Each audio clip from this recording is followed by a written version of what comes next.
Bonjour amis de lumière et merci d'être fidèle à cette rubrique, les minutes de philo yoga, dans lesquelles je vous présente d'une façon très ciblée des sujets de l'actualité ou de la vie quotidienne en relation avec la philosophie du yoga.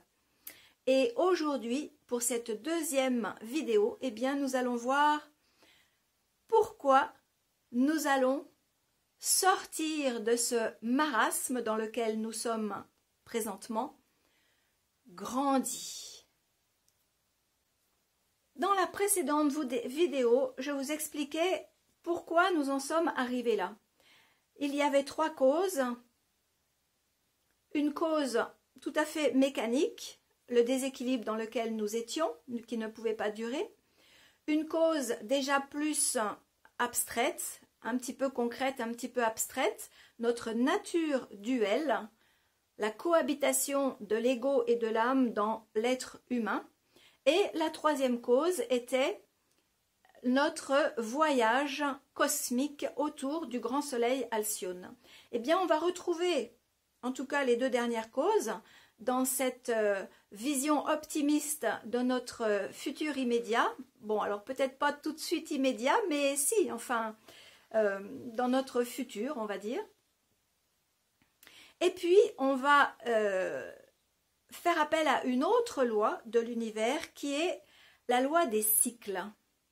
La loi des cycles, elle nous dit que tout est cyclique. Voilà, comme ça c'est simple, dans l'univers. C'est-à-dire, qu'est-ce que ça veut dire? Ça veut dire que il y a toujours une naissance, une vie et une mort pour une renaissance, une nouvelle vie, une nouvelle mort, que l'on peut aussi exprimer sous la forme création, préservation, destruction, création, préservation, destruction. C'est un peu comme une roue et c'est quelque chose, vous pouvez vous tourner partout dans la nature, dans l'univers, eh bien vous trouverez toujours ce cycle. Or, les civilisations n'échappent pas à cette règle. Une civilisation, elle naît, elle vit, elle dure un certain temps, le temps pendant lequel elle est viable, et puis elle meurt, plus ou moins violemment. Et nous sommes tout simplement dans la fin d'une civilisation occidentale, principalement, qui appellera une nouvelle ère.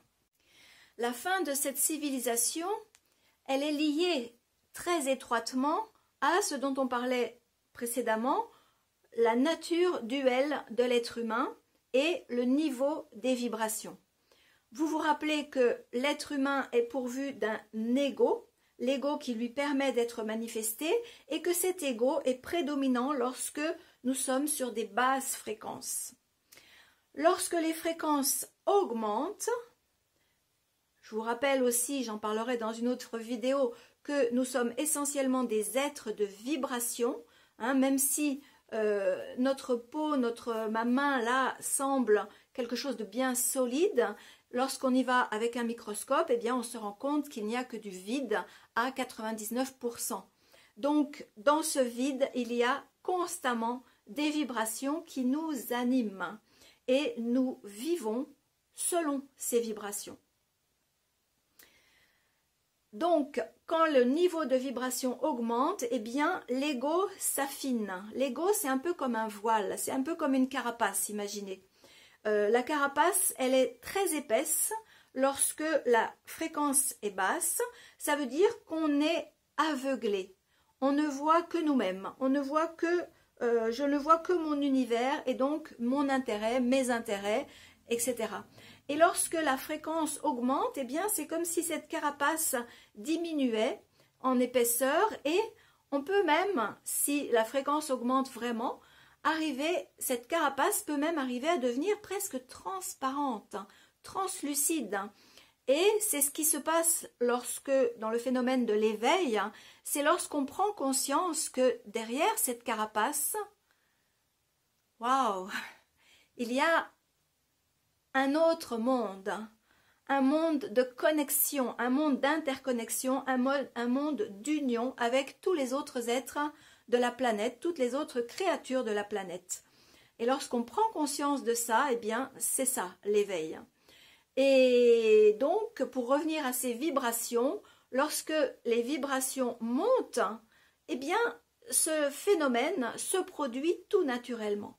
On devient conscient que eh ben, je ne suis pas que moi toute seule dans mon univers, non, il y en a d'autres et les autres sont moi. Je suis les autres. Nous sommes tous un. Nous sommes tous reliés à ces niveaux de vibration. Donc, pour revenir à la question, pourquoi est-ce qu'on va s'en sortir grandi? Eh bien, là, on revient à Alcyone, notre carte, la Terre, la planète et le système solaire. Nous avons vu précédemment que nous venions du Kali Yuga, pardon. Le Yuga, c'est pas le yoga, le Yuga en sanskrit, ça veut dire une ère, un laps de temps. Donc, nous sommes sortis du Kali Yuga et nous nous dirigeons vers des yugas où nous serons de plus en plus près d'Alcyone. Et vous vous rappelez que plus on s'approche d'Alcyone, plus les niveaux de fréquence augmentent, donc plus nos égos s'affinent et notre être intérieur prédomine.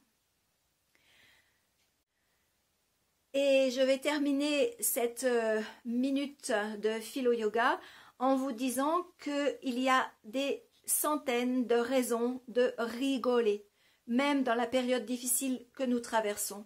Parce que partout, si vous regardez avec des yeux ouverts, avec une conscience ouverte, eh bien, des nouveaux projets, des nouvelles idées, des nouveaux fonctionnements émergent sur toute la planète. C'est ça le signe de l'éveil des consciences, c'est ça aussi le signe d'une montée dans les vibrations dans lesquelles nous baignons.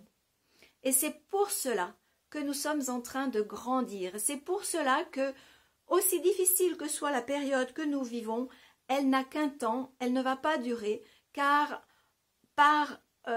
lorsque les vibrations seront suffisamment hautes, eh bien, nous serons suffisamment nombreux sur la planète pour que les gens de mauvaises intentions, tout simplement, disparaissent. Ils ne seront plus alimentés par les égos, parce que il suffit que les égos se débranchent parce qu'ils montent à des fréquences plus hautes et les malfaisants, si on peut dire, disparaissent.